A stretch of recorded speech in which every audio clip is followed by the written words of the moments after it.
नमस्कार दोस्तों।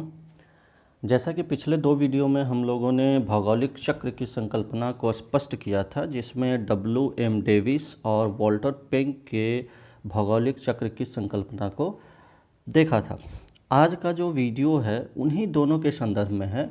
ये शॉर्ट वीडियो मैं इसलिए बना रहा हूँ कि ताकि दोनों का एक तुलनात्मक अध्ययन हम कर सकें, एक देख सकें कि दोनों में फ़र्क क्या है और दोनों में समानता क्या है। क्योंकि दोनों विद्वान, चाहे वो पेंक हो या डेविस हो, दोनों अपर्दन चक्र की संकल्पना को प्रतिपादित किए हैं और कहीं ना कहीं उनसे संबंध रखते हैं। सबसे पहले हम दोनों के कार्यों में समानता या सिमिलैरिटी ऑफ वर्क्स देखते हैं कि क्या क्या समानता है। उसको हम 4 पॉइंट में बांट के देख सकते हैं। सबसे पहला जो पॉइंट है वो ये है कि कॉन्सेप्ट ऑफ इरोजन साइकिल की अगर हम बात करें कि अपर्दन चक्र की जो संकल्पना है, तो दोनों विद्वान, चाहे वो डेविस हो या पेंक हैं, वो इससे सहमत हैं कि जो एजेंट है वो रिवर है, यानी कि बहता हुआ जल नदी द्वारा चक्रीय प्रक्रिया होती है। ये दोनों इस चीज़ को मानते हैं और ये भी मानते हैं कि जिस तरह से मनुष्य का एक साइकिल होता है, मनुष्य का एक चक्र होता है, उस तरह से जो है वो मनुष्य का क्या चक्र होता है कि पैदा होता है, मनुष्य धीरे धीरे आगे बढ़ता है, फिर वृद्ध होता है और मर जाता है, तो फिर से जो है वो एक चक्र पूरा होता है। तो उस चक्र के हिसाब से अपर्दन की जो चक्र होती है उसको डेविस और पेंक दोनों मानते हैं, और रिवर को तो मानते ही एजेंट। तो ये दोनों चीज़ समानता है। दूसरा जो समानता का विषय आता है वो आता है उत्थान से संबंधित या अपलिफ्टमेंट से संबंधित। अब इसमें दोनों विद्वानों का मत, हालांकि विभिन्नता है जो बाद में हम लोग देखेंगे, लेकिन समानता क्या है कि दोनों विद्वान इस चीज़ से डिनाई नहीं करते हैं कि जो है अपर्दन होने के लिए ये ज़रूरी है कि उत्थान हो।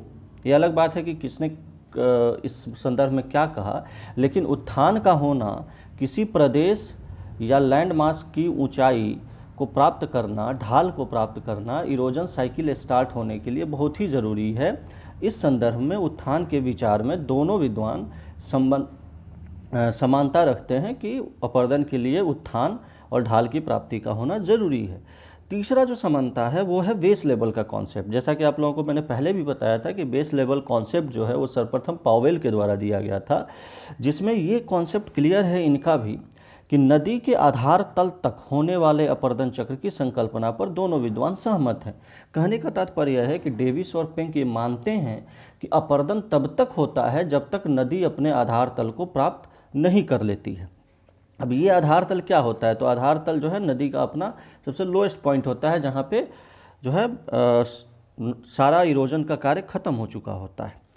जो लास्ट समानता है वो है फीचरलेस प्लेन की समानता या आकृति विहीन मैदान से रिलेटेड। जैसे पेनी प्लेन का कॉन्सेप्ट W.M. डेविस देते हैं, पेंक जो देते हैं वो दो कॉन्सेप्ट देते हैं। एक कॉन्सेप्ट है प्राइमा रंप का, दूसरा कॉन्सेप्ट है एंड रंप का। कहने का मतलब कि दोनों व्यक्ति इस बात से सहमत हैं कि जब इरोजन समाप्त हो जाता है, पूरी तरह से ख़त्म हो जाता है इरोजन, तो जो उसका अंतिम परिणाम होता है वहाँ जो है एक समतल मैदान होता है, और समतल मैदान जो है वो एक आकृति विहीन मैदान का निर्माण होता है। कहने का मतलब क्या क्या समानता हुआ? ये तो हुआ कि भाई अपर्दन चक्र होता है।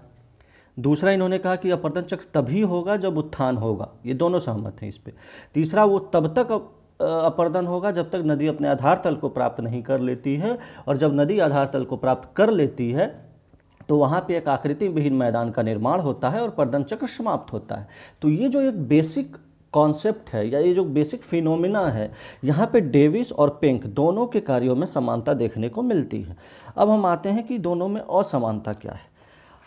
सबसे पहले अब ये समझते हैं कि उत्थान के संबंधित, ये तो इन्होंने माना कि ठीक है उत्थान जरूरी है, लेकिन इसमें थोड़ा सा डिफरेंस ये हो जाता है कि डेविस कहते हैं कि जो शॉर्ट टर्म होगा या छोटी अवधि के लिए उत्थान होता है, मतलब कि पहले छोटी अवधि के लिए उत्थान होगा, फिर उत्थान और अपर्दन साथ साथ प्रारंभ होता है। यानी कि जो है ऐसा नहीं है कि उत्थान के साथ ही अपर्दन प्रारंभ करता है, जो पेंक ने कहा। और पेंक क्या कहते हैं यहाँ पे कि उत्थान पहले होता है, उसके बाद जो है अपर्दन शुरू होता है। यानी कि उत्थान हो गया, उसके बाद फिर अपर्दन जब स्टार्ट होगा तो उत्थान अपर्दन साथ साथ चलते रहेगा।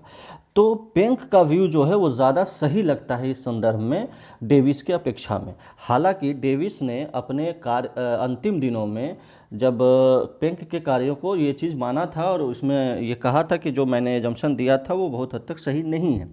कहने का मतलब ये है कि उत्थान जो है अपर्दन का वेट नहीं कर सकता है। तो इस संदर्भ में जो है ये दोनों में विभिन्नता देखने को मिलती है। अगर हम बात करें चक्रीय प्रक्रिया से संबंधित क्या दोनों में विभिन्नता है या साइक्लिक प्रोसेस से क्या है, तो जैसा कि हम लोगों ने पिछले वीडियो में भी देखा था कि डेविस क्या कहते हैं कि डेविस ये कहते हैं कि नदी जो है 3 अवस्थाओं से गुजरती है। और पहला अवस्था उन्होंने बताया था यूथ, मैच्योरिटी एंड ओल्ड। जबकि पेंक जो है, पेंक ये कहते हैं कि ये जो मॉर्फोलॉजिकल एनालिसिस मॉडल है इसके तहत उन्होंने स्टेज की जगह पे 2 चीज़ों की कल्पना की। पहला इन्होंने बताया कि स्टेज नहीं होगा, लैंड मास का डेवलपमेंट होगा, जिसको इन्होंने इंटिकुलम वर्ड दिया और कहा कि ये डेवलपमेंट होता है, देयर बाई डेवलपमेंट। और दूसरा कि विकास जो होगा वो डिफरेंट प्रावस्था में होगा, यानी स्टेज नहीं होगा, डिफरेंट फेज में होगा। तो ये दोनों डिफरेंस है, एक ने स्टेज बताया, दूसरे ने डेवलपमेंट और फेज की चर्चा की। उसके बाद अगर हम समझते हैं ढाल से संबंधित क्या दोनों में असमानता है, तो डेविस की अगर हम बात करें तो डेविस की जो थ्योरी है उसमें हम लोग ढाल का ह्रास सिद्धांत देखते हैं, स्लोप डिक्लाइन थ्योरी देखते हैं। मतलब कि युवावस्था में नदी आई आकार की घाटी बनाती है, वी आकार की घाटी बनाती है, तो बहुत तीव्र ढाल होता है क्योंकि वहाँ वर्टिकल इरोजन हो रहा होता है। जैसे जैसे हॉरिजॉन्टल इरोजन स्टार्ट होता है वो ढाल धीरे धीरे कम होने लगता है। फिर और ज़्यादा आगे बढ़ने पे, मैच्योरिटी और ओल्ड स्टेज में जाने पे वो ढाल पूरी तरह से कम हो जाता है। कहने का मतलब ये है कि ढाल में क्रमिक तौर पे ह्रास हो रहा है और इसी को इन्होंने कहा स्लोप डिक्लाइन थ्योरी, ढाल ह्रास सिद्धांत। जबकि पेंक जो है इसको थोड़ा सा चेंज करके बताते हैं कि स्लोप जो है रिप्लेस होता है, डिक्लाइन नहीं होता है। मतलब इनका जो सिद्धांत है ढाल से संबंधित वो होता है स्लोप रिप्लेसमेंट थ्योरी, ठीक है, जिसमें ढाल प्रतिस्थापन सिद्धांत। इसमें इन्होंने ये कहा कि जो लैंड मास का विकास होता है, जो लैंड मास का डेवलपमेंट होता है, उसमें सबसे पहले उत्तल ढाल का निर्माण होता है। फिर जब इरोजन स्टार्ट होता है, अपर्दन होता है, तो उत्तल ढाल को सम ढाल रिप्लेस कर देता है और फिर सम ढाल को लास्ट में अवतल ढाल रिप्लेस कर देता है। यानी कि इनकी जो थ्योरी है वो ये नहीं है कि क्रमिक ह्रास होता है, बल्कि एक ढाल दूसरे ढाल को प्रतिस्थापित कर देती है। तो ये दोनों बेसिक डिफरेंस है। इसमें हम कह सकते हैं कि डेविस की थ्योरी जो है वो स्लोप के डिक्लाइन को बताती है, जबकि पेंक की थ्योरी स्लोप के रिप्लेसमेंट को बताती है। अब अगर आते हैं इसका अंतिम कि ये समप्राय मैदान से संबंधित क्या है। समानता ये थी कि जो है लास्ट में तो आकृति विहीन मैदान बनेगा। यहाँ पे जो है डेविस कहते हैं कि जब अनुवर्ती नदी यानी कॉन्सिक्वेंट रिवर अपने आधार तल को प्राप्त कर लेती है तो अपर्दन चक्र की समाप्ति हो जाती है और वहाँ पे पेनी प्लेन या समप्राय मैदान विकसित होता है। हालांकि उन्होंने ये भी कहा कि कहीं कहीं ऊंचे उठे टीले होते हैं जहाँ पे मोनोडनॉक पाया जाता है। दूसरा जो चीज़ है, पेंक ने 2 वर्ड यूज किया। पहला वर्ड यूज किया प्राइमा रंप, दूसरा वर्ड यूज किया एंड रंप। अब इसमें क्या इन्होंने कहा कि चक्र शुरुआत होने के पहले प्राइमा रंप होता है। अब दोनों में डिफरेंस क्या है? एंड रंप जो होता है वो अंतिम अवस्था होती है, जहाँ जो पेनी प्लेन डेविस ने बताया, तो उसकी जगह पे पेंक ने कहा ये एंड रंप होगा जहाँ पे कॉन्सिक्वेंट रिवर यानी अनुवर्ती नदी अपने आधार तल को प्राप्त कर लेगी। हालांकि इन्होंने भी बताया कि कहीं कहीं ऊंचे टीले होंगे, जिसको इन्होंने इंसेल वर्क कहा। उन्होंने मोडर्नो कहा था, इन्होंने इंसेल वर्क कहा था।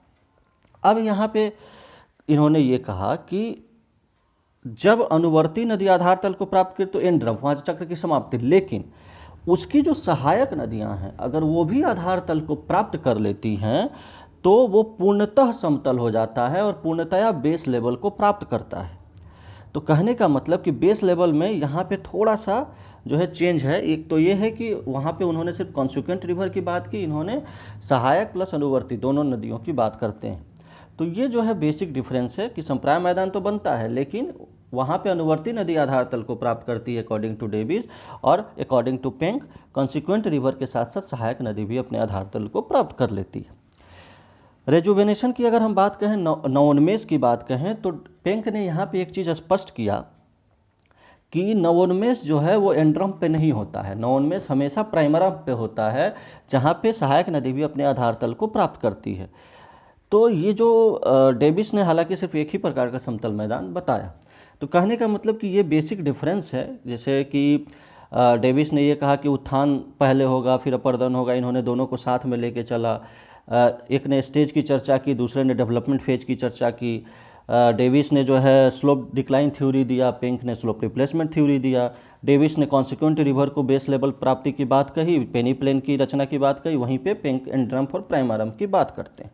तो ये बेसिक दोनों में डिफरेंस है, दोनों थ्योरी के आधार पे ये बेसिक डिफरेंस निकाली गई है।